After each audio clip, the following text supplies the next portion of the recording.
Hey, salut tout le monde et bienvenue sur Petite Touche de Gourmandise, j'espère que vous allez tous bien, pour ma part ça va super.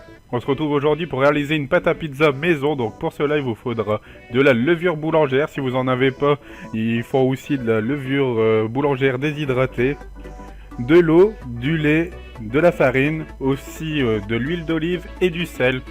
Et comme d'habitude, je mettrai les ingrédients dans le descriptif de la vidéo. Passons tout de suite à la réalisation. Pour commencer, dans le bol d'eau, je vais rajouter la levure boulangère que je vais mélanger. Donc c'est le même principe, si vous avez une levure boulangère déshydratée, vous le mettez dans l'eau et vous mélangez. Donc si vous avez un endroit chaud dans votre maison, oui, c'est pas la peine de faire chauffer votre eau. Sinon, si vous n'avez pas d'endroit, faites chauffer un petit peu l'eau pour qu'elle soit tiède, au moins à peu près 20 degrés, pour que la levure elle se développe bien. Donc là, on va rajouter le lait dans l'eau et la levure. Donc même principe, si vous avez un endroit chaud, pas besoin de le faire chauffer. Sinon, faites-le chauffer aussi à la même température que l'eau.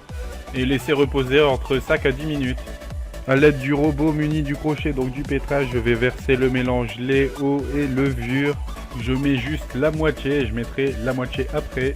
Je vais rajouter toute la farine. En fait, ça va permettre que la pâte boule tout de suite et que ça évite d'avoir des éléments secs dans le batteur. Et là je rajoute l'autre moitié.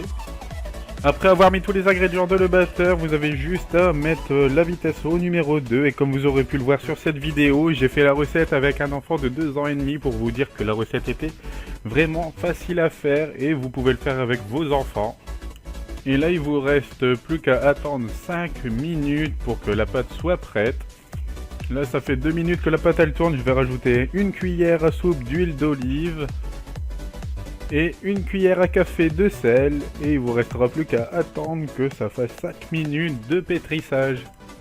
Là ça fait 5 minutes de pétrissage, donc j'ai arrêté le batteur et comme vous pouvez le voir, la pâte est élastique comme on veut, elle est nickel. Il restera plus qu'à mettre de la farine et la mettre en boule.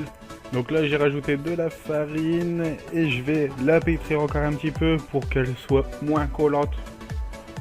Après avoir rajouté la farine, et je vais former une boule et on va la travailler sur le plan de travail. Donc on va la travailler un petit peu, on va la rendre un petit peu plus ronde.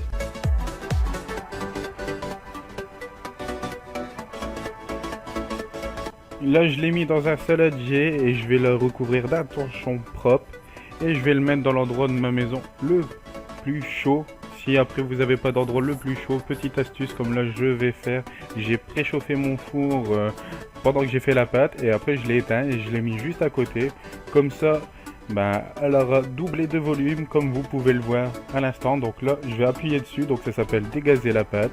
Donc là je vais enlever toutes les bulles qu'il y a dans cette pâte. Et il vous reste juste à aplatir pour commencer à faire vos pizzas. On arrive à la fin de cette vidéo, j'espère que cette recette vous aura plu. N'hésitez pas à liker, commenter et partager cette vidéo, ça me ferait extrêmement plaisir. Je vous dis à bientôt pour de nouvelles recettes. Bye tout le monde!